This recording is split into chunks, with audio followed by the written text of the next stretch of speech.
Hi everyone, and welcome to the Hobby Dude 007 channel. Today I want to share with you a no-heat method for correcting those upswept fenders on Polar Lights Torino Talladegas. So don't go away.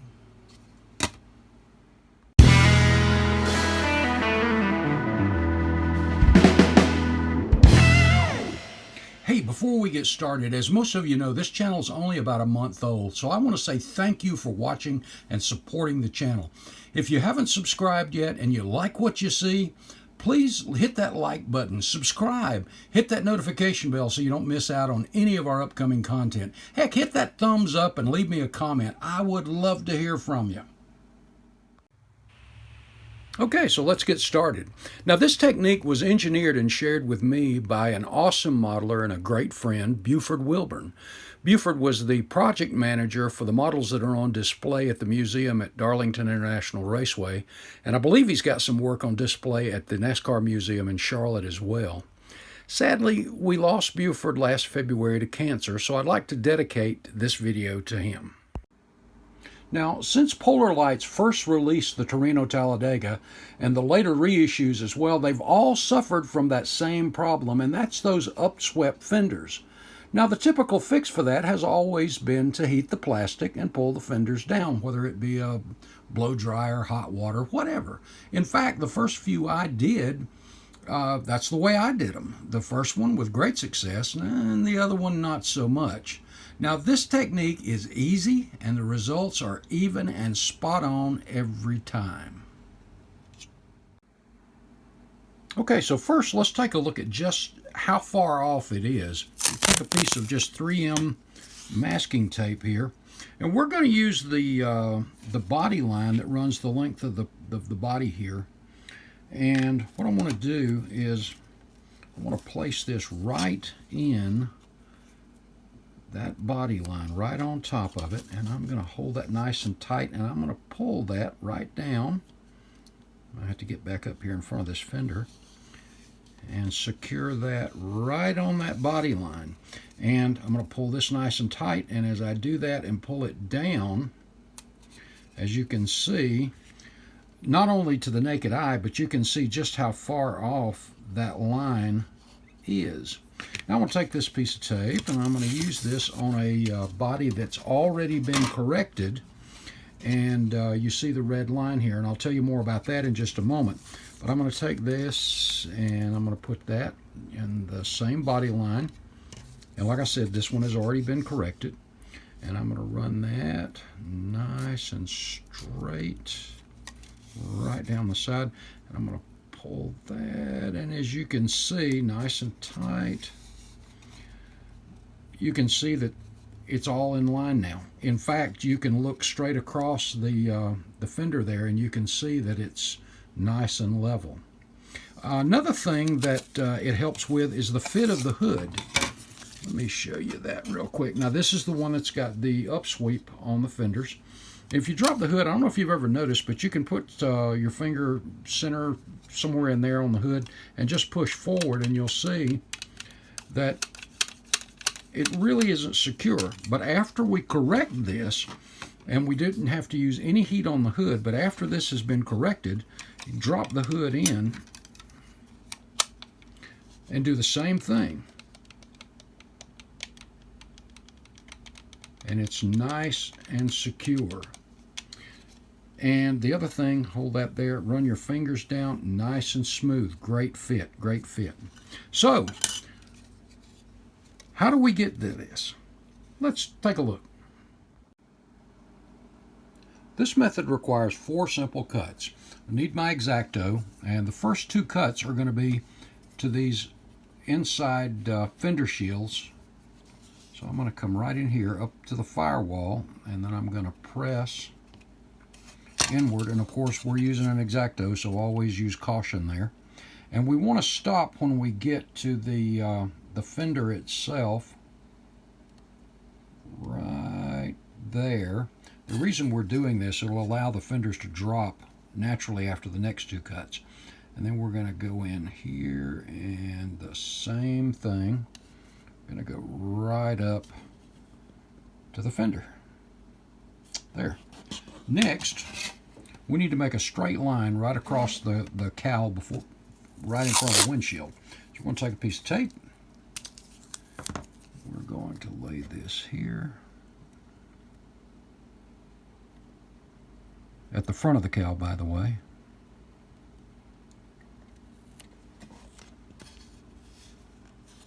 All right.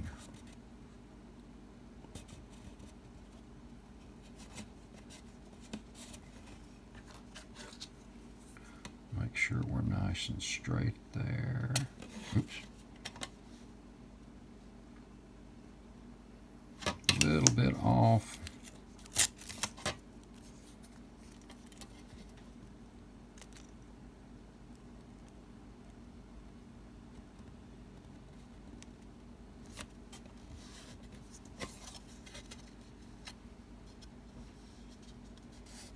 There we go. There we go.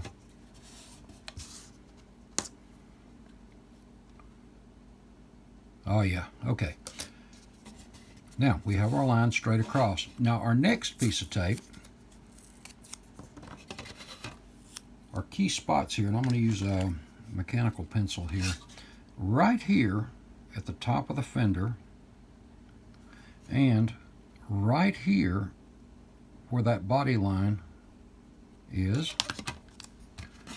I'm going to take, we're going to go right there, and I'm kind of in my own light here, right to the edge of the fender well there where the body line is, and we're right there. And you can use a Sharpie, you can use a pencil, however you want to do that. I'm going to use, let's get that other side. Same spot, we're going to go from right here, we're at the top of the fender, right again, to the top of that body line.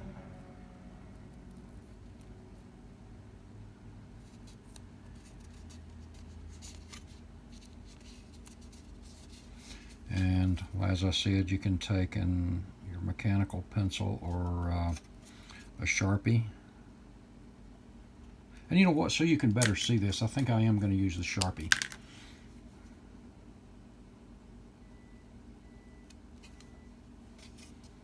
Now you can leave the tape on when you make your cut, or, oops, you can remove it. Okay, I'm going to go ahead and take the tape off now that I've got my marks.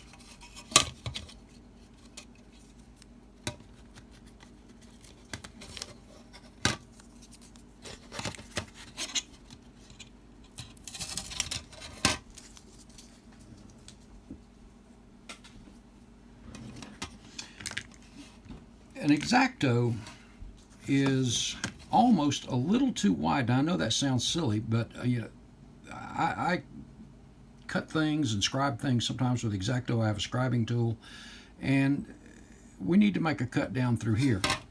But believe it or not, this is a little bit too wide. Even at the tip of an X-Acto, it is 20 thousandths in width. So I'm going to use my razor saw. Now a razor saw, even at the top, at the tip, is only 11 thousandths. So this is going to give me a nice cut here too. I'm going to start here. Sorry, kind of got off camera there a minute, didn't I?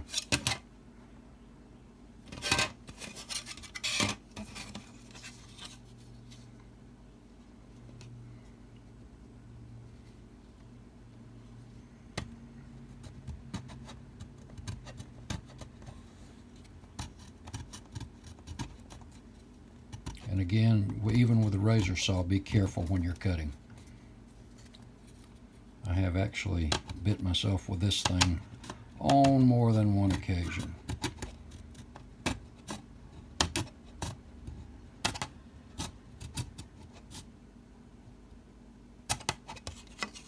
See if we got there. Yeah, we're there. All right. We'll get the other side real quick.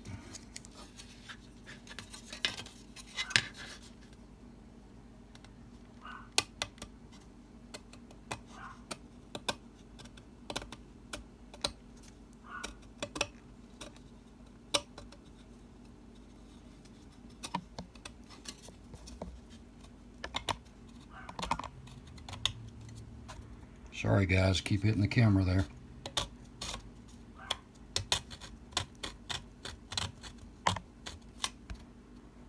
And once again.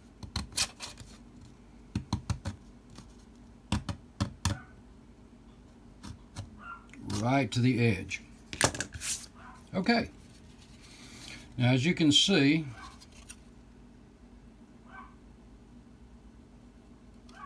that's up and down a little bit. Now you'll notice if you just simply pull that down, it's straight. Check that out. That simple. From that up sweep, just that 11 thousandths of a gap in there. Pull it down and it's straight. It hasn't affected the shape of the wheel well, and it's level. So what we want to do is clean that up a little bit. So I'm going to take a little bit of sandpaper here. Get it nice and smooth in there.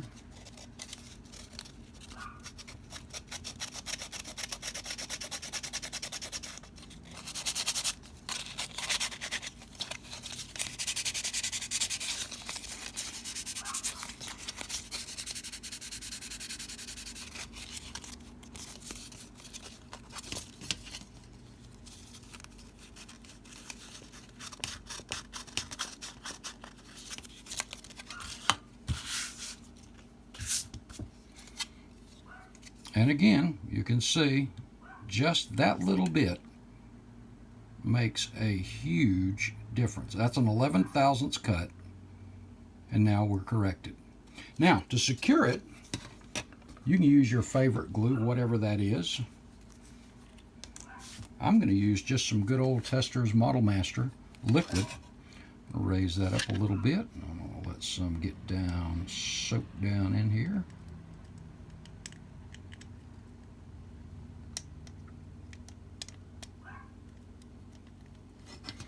Both sides.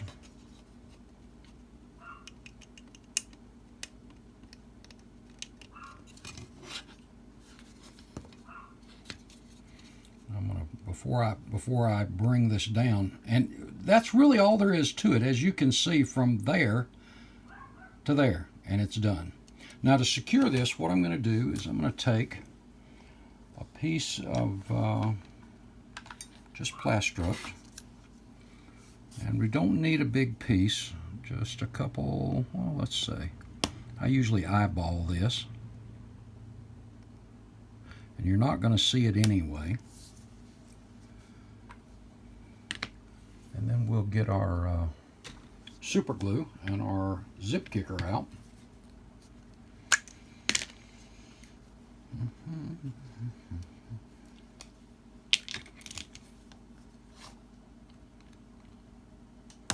You would think I could have opened that in advance. Okay, now I'm going to hold this down, get some of that regular cement off. I'm going to put a drop of super glue.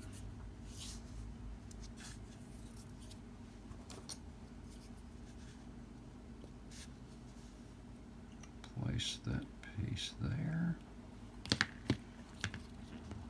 And a touch of zip kicker.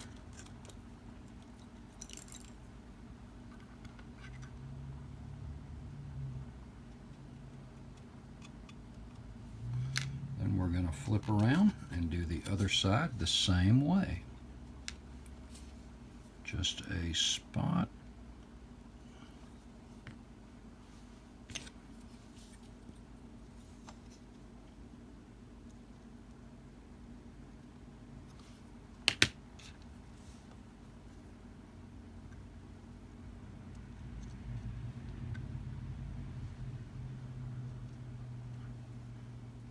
Of kicker.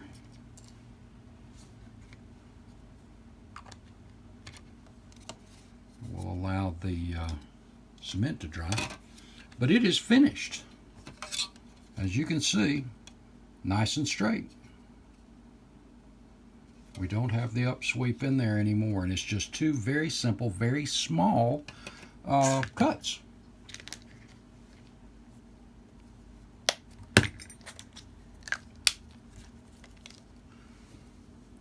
Now what we'll do is, while that is setting up a little bit, the one that I've already prepared over here, I'm going to go ahead and throw a little mud on here. And for this, I'm just going to use the Bondo glazing putty. There's so many fillers out there. You use the one, whatever your favorite one is, that's fine.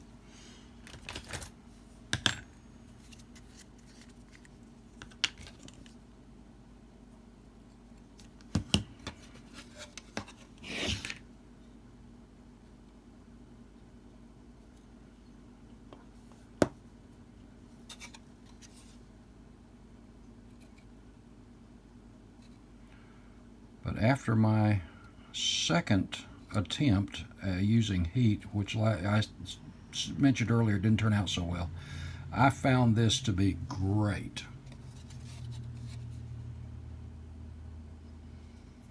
And I have used it a number of times and it works every single time.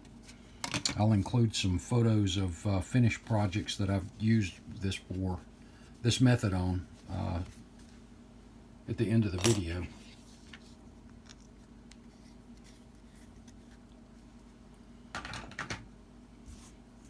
Okay, we're going to let this filler dry. Then I'll get it sanded and we'll take a look at it before I shoot some primer over it. But as you can see, here's the one we just did. And the upsweep is gone. Just that easy. Okay, we'll let this filler dry and I'll be right back.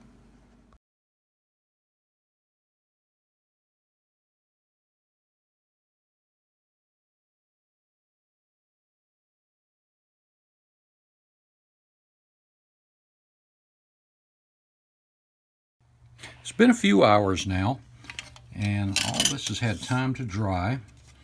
This is not going to need any filler, I don't think. We'll just hit that with some sandpaper. You also want to hit right in here with some sandpaper a little bit on both sides, but it's fairly smooth. I went ahead and marked the other body mold lines from the manufacturer in the front and rear, so I'll go ahead and sand those while I'm doing my sanding.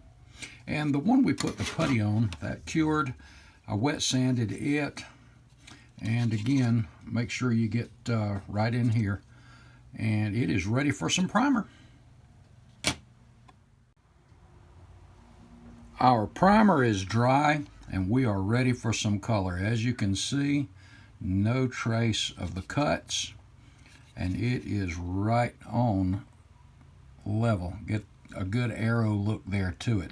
To you guys that have mastered the heat technique, my hat is off to you. This has worked better for me. I challenge you, give it a shot. Don't think you'll be disappointed. Thanks so much for watching. Hope you enjoyed it. Remember, if you got something out of it, subscribe and hit that thumbs up. Thanks again, and we'll see you in the next video.